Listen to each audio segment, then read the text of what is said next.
right, so what we're going to be doing in this section here, this you'll find at the very end of chapter 2, is focus on theory. And we're going to just briefly talk about limits, continuity, and the definition of the derivative. Okay?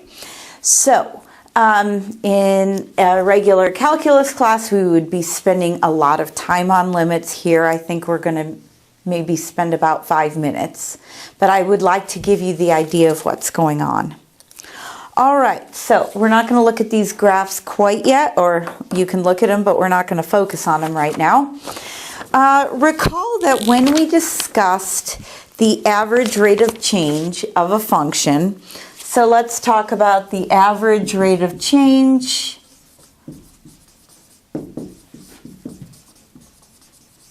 of a function, let's say between x and x plus h.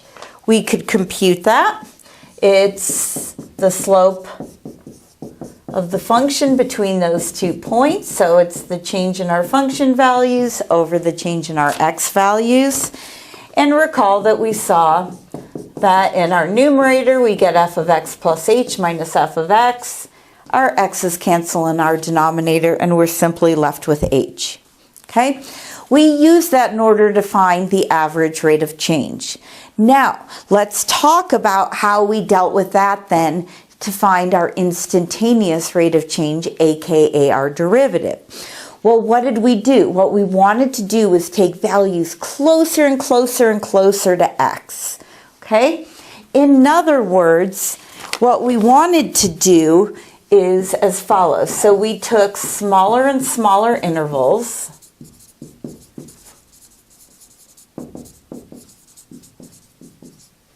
In other words, this h, that's the distance between x and x plus h, we let h get small.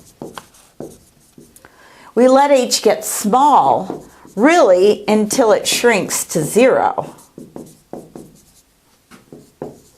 Now, clearly, h can't be equal to 0 because you cannot have a 0 in your denominator. But when you let some value, h, approach some number, that's called a limit. So, what we can say is as follows. If we want to write what we call the limit definition of the derivative, the way we can write that is we can say as follows. The instantaneous rate of change is the limit as h gets closer and closer to 0 of these average rates of change. And this is precisely what we were doing in our previous section. Now, I need to make a quick comment. That's provided that the limit exists. We won't deal with situations where the limit doesn't exist in this class, but that is something that does happen. All right, so again, when we talk about the instantaneous rate of change, what we're doing is we're taking smaller and smaller intervals around that point and looking at those slopes of those tangent lines until we can essentially approximate. In other words, we're letting those intervals get smaller and smaller, and we're looking at the average rates of change. Okay? So, what I want to do is just make a couple quick comments about limits. Okay? So, I am going to look at first these 3 graphs, and then we'll take the graph up above. Okay, the thing that I want to emphasize is as follows. The limit describes the behavior of a function near a point, not at the point. We're asking what happens as we approach some value. Okay, so for all of these, we're asking, hey, what happens as x gets closer to a? Well, notice, as we approach a from the left, the way I would write that is the limit as x approaches a, and then I have the negative, that means to the left. Aren't we getting closer and closer to L? And notice, as we approach a from the right, that's how we write it from the right, we're also approaching L. Okay? So what we say is since essentially our left-hand limit is equal to our right-hand limit, as we approach from either side, we go to the same value, that limit exists. Okay? And here the limit actually is equal to our function value. Now let's take our next graph.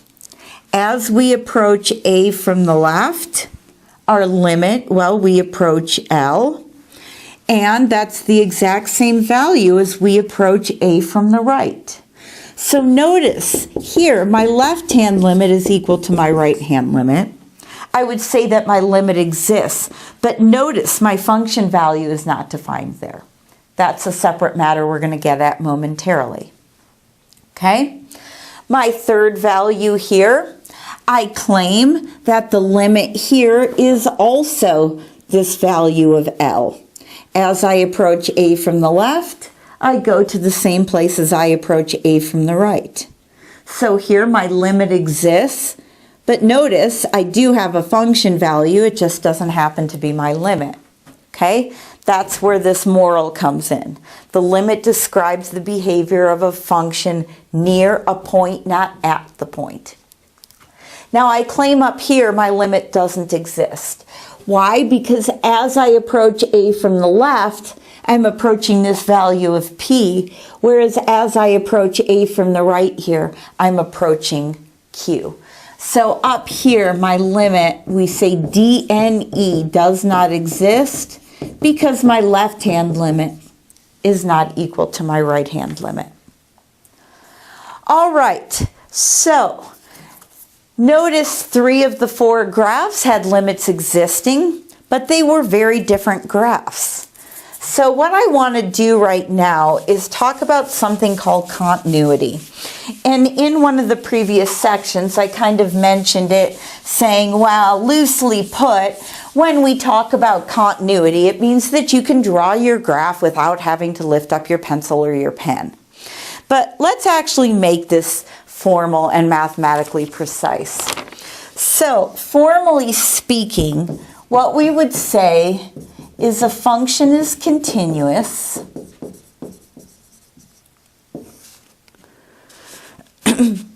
at, say, a point x equals a if, and there's 3 criteria that we need to satisfy. The first criteria is that your function value exists. The second criteria is that the limit as you approach that value exists. And then the third criteria that needs to be met is that your limit is actually equal to your function value.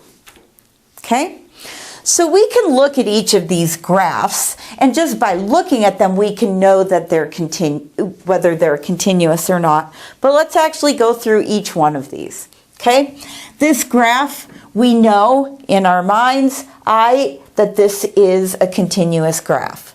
Well, my function value at a exists. My limit exists, and notice my limit is equal to my function value. So this fellow is continuous. Okay?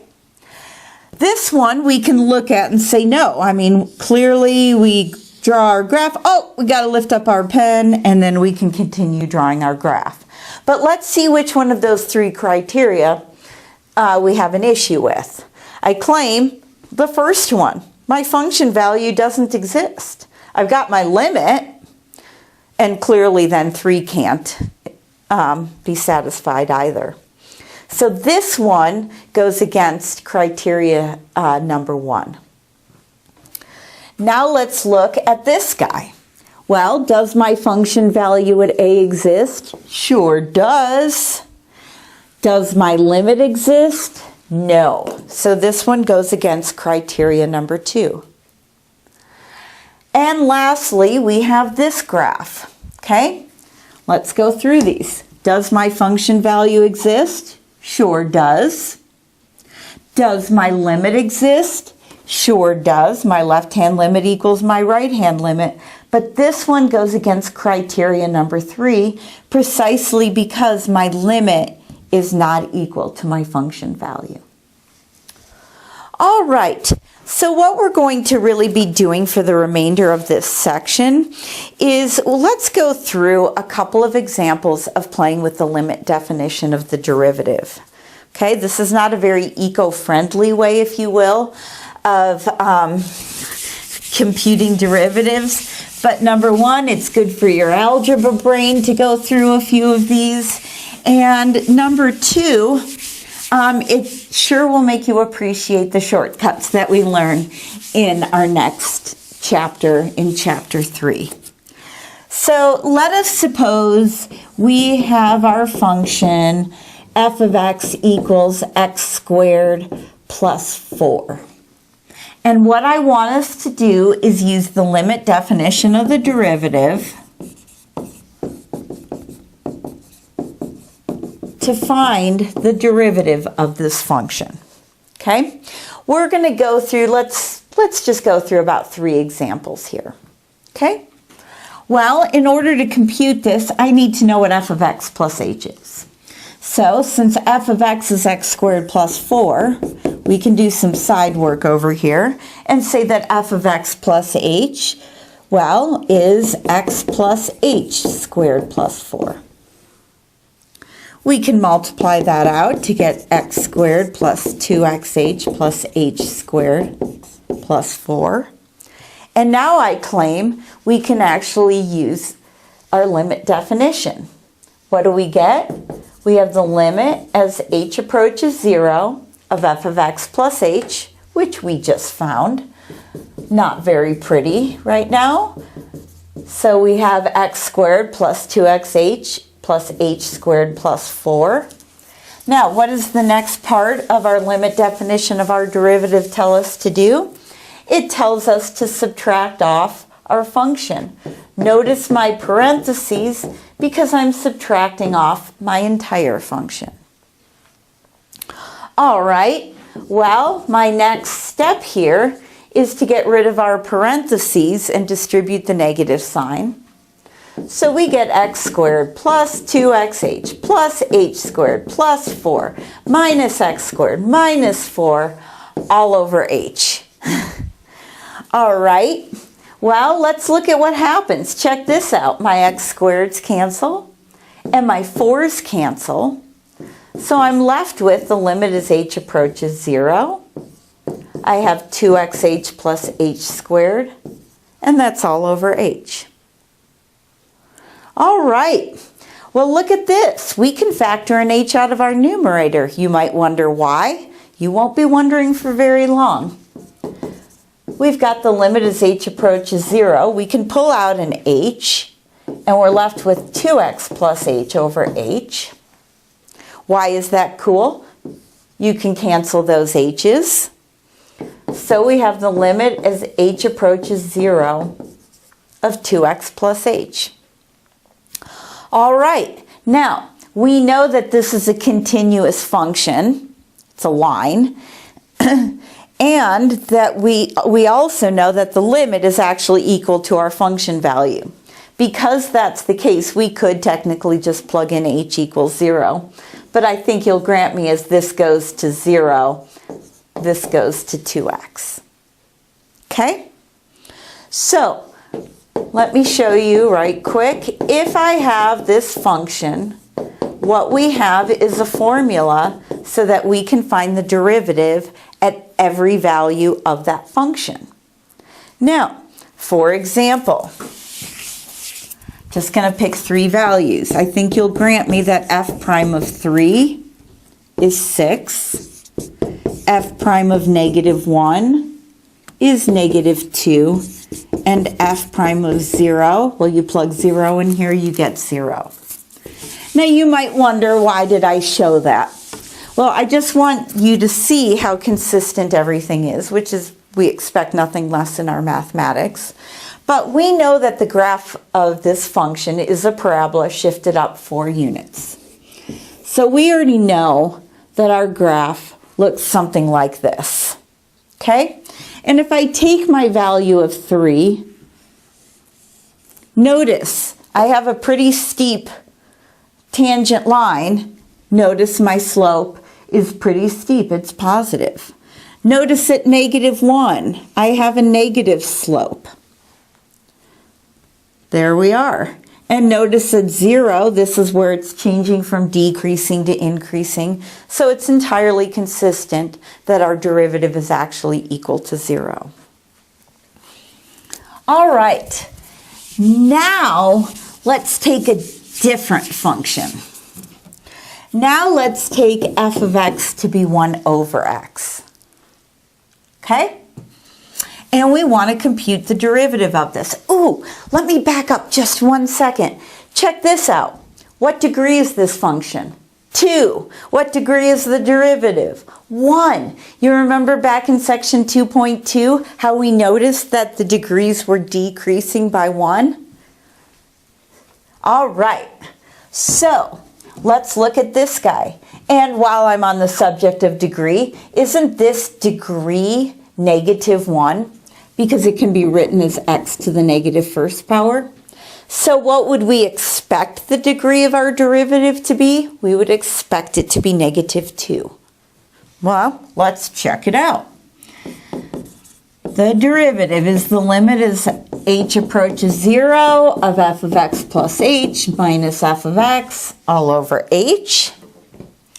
Well, this one, we don't really need to do side work, because if I'm going to plug in f of x plus h, all I have is 1 over x plus h, minus f of x, which is 1 over x, and that's all over h. Now, one of the things you learn is to beware when plugging in f of x plus h. It doesn't need much side work. It means that there's probably going to be a little more work involved elsewhere. So let's look at what we've got here.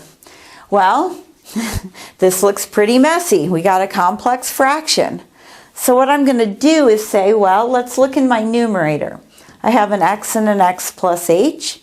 We know back from our algebra, the way to make this look a lot nicer is to say, well, what would be our common denominator? And then let's multiply and divide by it. Well, our common denominator would be x times x plus h.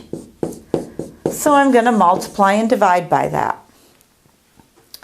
Okay, so what do we get? We get the limit as h approaches 0. Now, in my denominator, I'm simply going to have hx, x plus h. Okay, just multiply those. In our numerator, I've got more than one term, so I need to distribute. So I need to take x times x plus h times my first term. Well, what happens here? When I take 1 over x plus h and I multiply it by x times x plus h, my x plus h's cancel. So I'm simply left with an x. Now, what about my second term?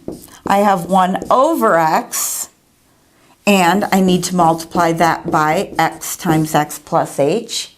Look here, my x's cancel, so aren't I just subtracting off the quantity, x plus h?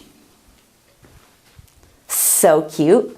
So now we got the limit as h approaches 0.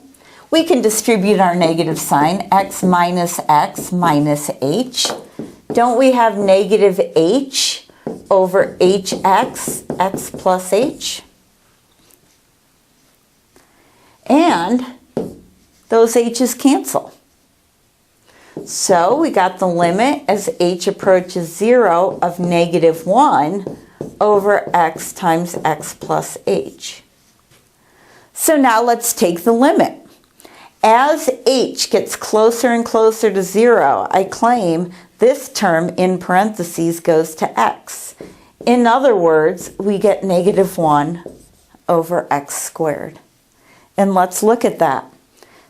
We started out with the first degree, and notice now we have a second degree. So that's pretty darn cool. All right. Yeah, I think that should do it. Thank you.